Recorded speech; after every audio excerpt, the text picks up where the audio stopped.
Hola alumnos, ¿cómo están? Les saluda su profesor de biología, Cristian Mendoza Hidalgo. Como pueden ver, estoy pasando mi cuarentena en algún lugar de San Juan del Lurigancho. El día de ayer tuvimos nuestra primera clase de biología con sus compañeros de quinto de primaria. Veamos un poco de lo que sucedió y empecemos esta clase, que es biomoléculas. Ya, empecemos. El tema de hoy va a ser biomoléculas.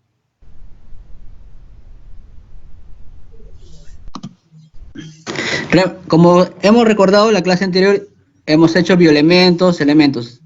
Ahora, antes de empezar a ver qué es la biomolécula, vamos a empezar qué es una molécula. Una molécula es una sustancia formada por la unión de dos o más elementos mediante un enlace químico. Recordemos que los elementos eran carbono, hidrógeno, sodio, ¿no? Cada un componente era un elemento. Y los elementos que estaban dentro de los seres vivos eran bioelementos. Entonces, la unión de estos elementos, ¿qué hacen? Forman moléculas. Entonces, hay dos tipos de moléculas simples y moléculas compuestas. Las moléculas simples están formadas por átomos del mismo elemento químico, mientras que las moléculas compuestas están formadas por átomos de diferentes elementos químicos. Veamos acá más ejemplos de moléculas simples. Por ejemplo acá, estas dos bolitas blancas son hidrógenos. Entonces, estas dos van a formar el gas hidrógeno. Estas bolitas rojas serán el oxígeno. Entonces, estas dos bolitas juntas forman el gas oxígeno. Ahora, estas cuatro bolas naranjas, cada una es un fósforo. Entonces, las juntas van a formar el P4, el fósforo P4. Igual acá, estas bolitas amarillas, cada uno es un azufre. Entonces, juntas van a formar el azufre 8. Lo mismo tenemos acá ahora más ejemplos de compuestas. Como dijimos, las blancas eran hidrógeno y las rojitas oxígeno, ¿no? Dos blanquitas y una roja, que forman agua, H2O. Y es una molécula compuesta, pues está formada por dos moléculas diferentes.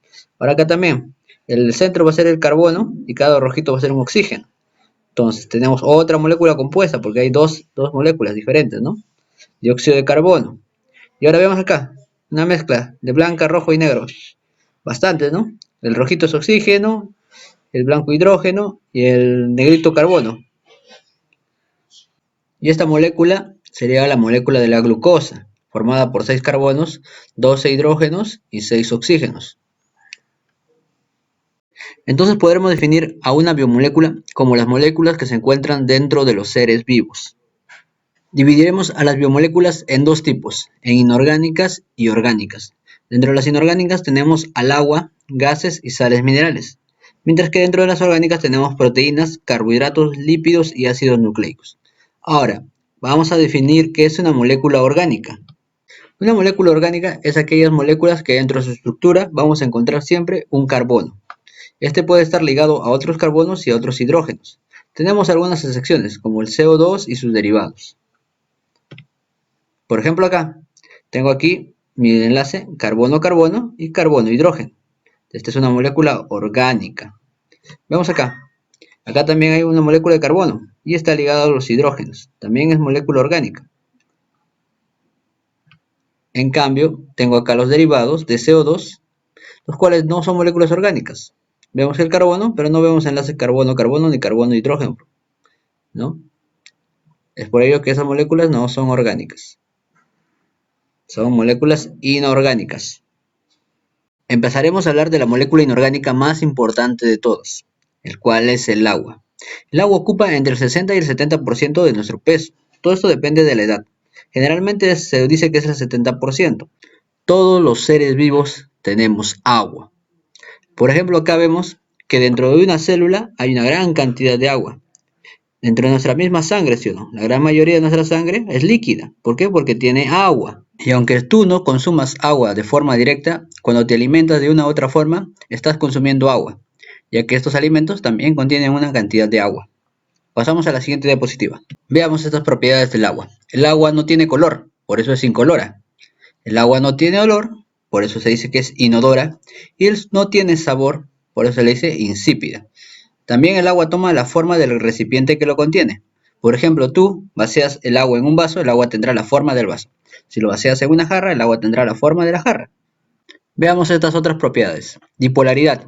Se dice que el agua es dipolar porque tiene un polo positivo y un negativo. El polo positivo está compuesto por los hidrógenos y el negativo por el oxígeno. Recordemos que la fórmula del agua es H2O. Disolvente universal se dice que es disolvente porque disuelve casi todos los líquidos y gases. Digamos, el oxígeno está disuelto en el agua, sino cómo respirarían los animales que viven bajo el agua, ¿no? Por ejemplo, acá vemos que estamos echando sal a un vasito de agua. Cuando tú echas, el agua va a disolver al cloro y al sodio, ya que la sal está formada por cloro y sodio. Recordemos que la fórmula del nombre de la sal es cloruro de sodio. Entonces, el cloro se va a rodear de los hidrógenos, que son positivos, ya que el cloro es negativo. Y el sodio se va a rodear de los oxígenos, que son negativos, ya que el sodio es positivo. Entonces, esta separación que hace el agua de los productos se le llama disolución. Por eso el agua es un disolvente universal. Vamos a la propiedad de capilaridad. La capilaridad es la propiedad que tiene el agua de ascender por sustancias en formas tubulares, ¿no? Por ejemplo, cuando tú estás a hervir tu jugo, tu cañita, cuando, cuando tomas el agua sube por el vasito, ¿sí o no? Entonces, eso es la capilaridad.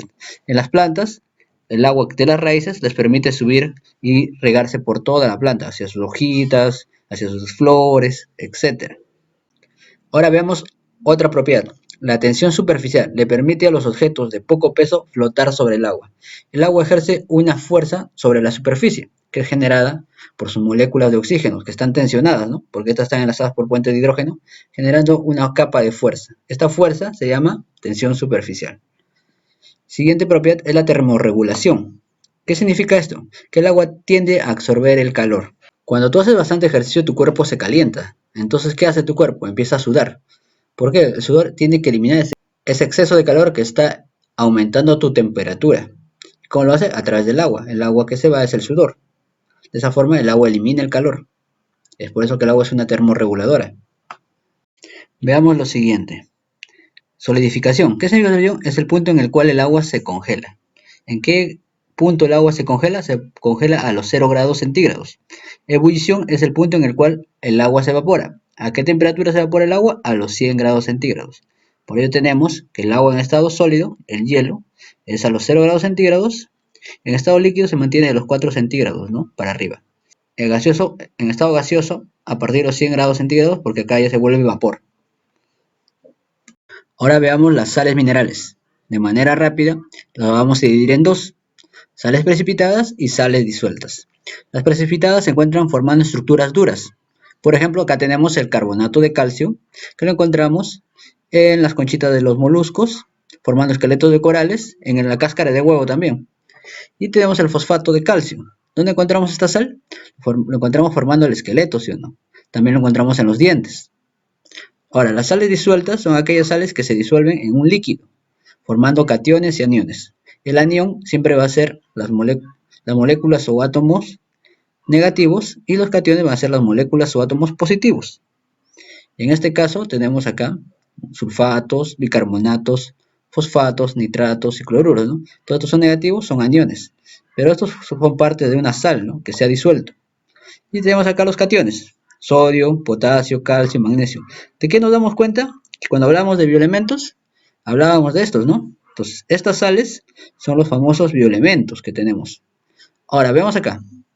Esta imagen ya la hemos visto antes. Echamos la sal, se disuelve en el agua, se disuelve en anión, el cloro y catión, el sodio. Entonces, ahí tenemos una sal disuelta. Pasamos al siguiente tema. Ahora veremos a los gases inorgánicos, específicamente los gases que forman el aire. En el aire, ¿qué tenemos? Tenemos oxígeno al 21%, nitrógeno al 78% y dióxido de carbono a 0,03%. Pero el nitrógeno es un gas inerte, el cual no nos produce nada. Por lo tanto, nos concentraremos en el oxígeno y en el dióxido de carbono. Cuando tú respiras, miremos la imagen, entra el oxígeno, intercambia en tus pulmones y se elimina CO2. Este proceso lo conocemos como respiración, el intercambio de gases. Con esto terminaríamos biomoléculas inorgánicas. Pasaremos a las orgánicas. En las biomoléculas orgánicas vamos a tener 4 grupos principales. Los carbohidratos, que son los azúcares, los ácidos nucleicos, que tienen nuestra información genética, los lípidos, que son las grasitas, las mantecas, y las proteínas, que son las estructuras de nuestros músculos, uñas, pelos y otras partes de nuestro cuerpo. Para empezar con biomoléculas orgánicas, veremos este video. Estimados alumnos, en esta cápsula revisaremos cuáles son las biomoléculas orgánicas. El objetivo es identificar las funciones y propiedades de carbohidratos, lípidos, proteínas y ácidos nucleicos. Presten atención. Lo primero a tener en cuenta es que las biomoléculas orgánicas, a diferencia de las inorgánicas, están conformadas por un esqueleto de carbono e hidrógeno.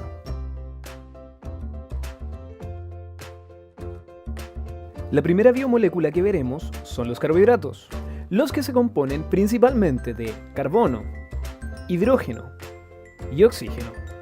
Su unidad básica es el monosacárido, por ejemplo, la glucosa. La función biológica de esta biomolécula es la reserva de energía a corto plazo. También cumple un importante rol estructural. Podemos encontrar carbohidratos en productos de origen animal, como la leche y sus derivados, y en productos de origen vegetal, como las legumbres, cereales, harinas, verduras y frutas. La segunda biomolécula corresponde a los lípidos, los que, además de carbono, hidrógeno y oxígeno, pueden contener nitrógeno y fósforo. En los lípidos saponificables, la unidad básica es el ácido graso. Una de sus funciones principales es entregar energía a largo plazo, ya que actúa como reserva energética. Además, cumplen funciones estructurales y de aislante térmico. Podemos encontrarlos en productos de origen animal, por ejemplo, en la manteca, y en productos de origen vegetal, como en las paltas, frutos secos y aceites. ¿Qué les ha parecido la cápsula hasta ahora? Todavía tenemos que mostrarles las proteínas y los ácidos nucleicos. Continuemos. Los elementos de las proteínas son el carbono, el hidrógeno, el oxígeno, el nitrógeno y el azufre. Su unidad básica es el aminoácido. Las proteínas cumplen diversas funciones: estructural, enzimática, hormonal, de defensa, de transporte, contráctil y energética. Las podemos encontrar en carnes rojas y blancas, lácteos, huevos, legumbres y frutos secos.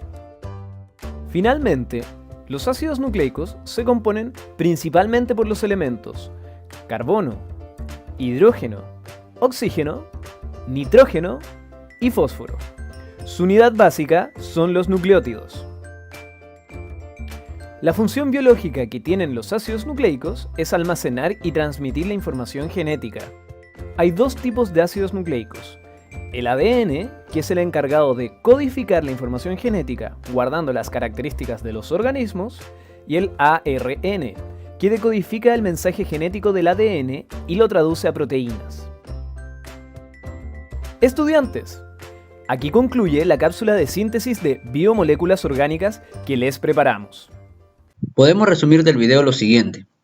Tenemos a los 4 grupos principales: los carbohidratos, que están formados por carbono, hidrógeno y oxígeno. Los lípidos están formados también por carbono, hidrógeno y oxígeno. Las proteínas están formadas por carbono, hidrógeno, nitrógeno y azufre. Los ácidos nucleicos están formados por carbono, hidrógeno, nitrógeno y fósforo. Ahora veamos su función principal. La función principal de las proteínas es proveer energía de manera rápida y se almacenan en tu cuerpo, pero en forma de a corto plazo. Los lípidos almacenan gran cantidad de energía y también se almacenan en tu cuerpo, pero a largo plazo. Veamos, si tú consumes grasas, tu cuerpo va a almacenar tu grasita, ¿sí o no? En tu barriguita, en ciertas partes de tu cuerpo. Ojo, que si tú consumes bastantes carbohidratos, estos se vuelven con el tiempo, se vuelven grasas. Así que no es que yo consumo bastantes carbohidratos para no engordar. Los carbohidratos como el pan, el arroz, los azúcares, los chocolates, todo esto con el tiempo también se vuelven grasas. Proteínas. Las proteínas, su principal función es formar estructuras. Por ejemplo, nuestros músculos, nuestra piel, nuestros pelos, nuestras uñas.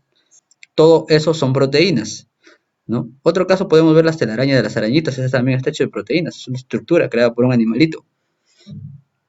Ahora vemos en ácidos nucleicos. Esta información que fue heredada de nuestros padres está ahí. Y a su vez, estas las expresan como en forma de proteínas. También hemos visto las unidades básicas, ¿no? La unidad básica de los carbohidratos se llama monosacárido. La unidad básica de los lípidos, específicamente los saponificables, es el ácido graso. La unidad básica de las proteínas son los aminoácidos y de los ácidos nucleicos son los nucleótidos. Encontramos gran cantidad de carbohidratos en frutas, verduras, cereales, pasteles, galletas y embutidos. Los lípidos lo podemos encontrar de dos formas, de origen animal y origen vegetal. En origen vegetal tenemos los aceites, algunas semillas, también la palta. En origen animal tenemos la manteca, carnes con grasas, los quesos y la mantequilla. Ojo alumno, no confundir margarina con mantequilla. Generalmente es lo que venden como danesa, sello de oro, todo lo que no dicen que es mantequilla es margarina, porque la margarina tiene origen vegetal. Ahora, si te preguntan a ti, ¿cuál es más sano, la margarina o la mantequilla? La mantequilla es mucho más sano que la margarina, pese a que tiene un origen animal. Ahora veamos las proteínas. Las proteínas en su mayoría lo encontramos de origen animal, pero también encontramos en algunos vegetales.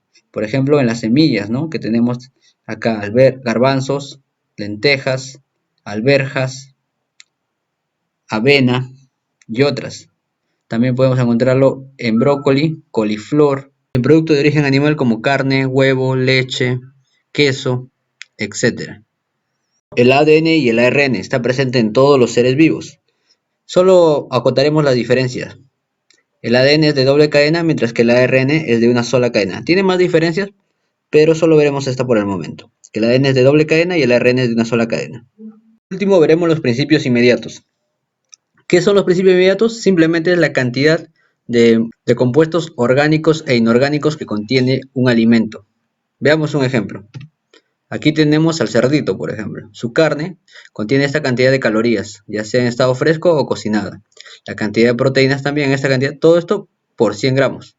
O sea, 100 gramos de carne de cerdo contiene 267 kilocalorías, contiene 27,37 gramos de proteínas, 16,61 de lípidos, 96,12 miligramos de colesterol, 1,18 miligramos de hierro, 3,32 miligramos de zinc y 71,23 miligramos de sodio. Todos estos son sus principios inmediatos, o sea, ¿qué es lo que contiene la carne de cerdo? 100 gramos. Ahora vemos otro ejemplo en los panes. También acá vemos sus componentes, que es lo que contiene, ¿no? 3 diferentes panes. Así también en los productos que tú compras en el supermercado, algunos vienen con una cantidad atrás que te indica, ¿no? Cuánto contiene, cuánto contiene, cuánto contiene. Y si tiene algo de mucha alta cantidad, te dice que es alto en azúcar, que es alto en sodio, ¿no? Es alto en grasas. Ahora con eso del octágono. Entonces tú con eso ya puedes ver su valor nutritivo de cada alimento. Y para terminar esta clase, solo darles las gracias por permitirme llegar a ustedes. No olviden hacer su ficha. Eso es todo. Muchas gracias.